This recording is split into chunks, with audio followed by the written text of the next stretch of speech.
స్తోత్రం. ముందుగా ఆత్మీయ తల్లిదండ్రులకి, అయ్యగారికి, అమ్మగారికి వందనాలు, ప్లస్ హ్యాపీ క్రిస్మస్. అలాగే సార్వత్రిక సంఘం మీ అందరికీ హ్యాపీ క్రిస్మస్.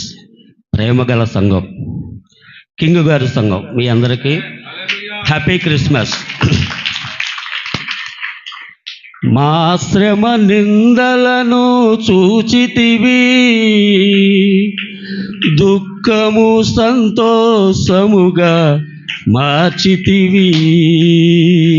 అవునయ్యా, మా దైవజనుడు ప్రసవ వేదనే ఈ సంఘం ఇంత సంబరం, ఇంత ఆనందం, ఈ ఆలయం ఇంత నిండుగా ఎంత ఆనందంగా ఉందంటే పట్టలేనంత ఆనందం.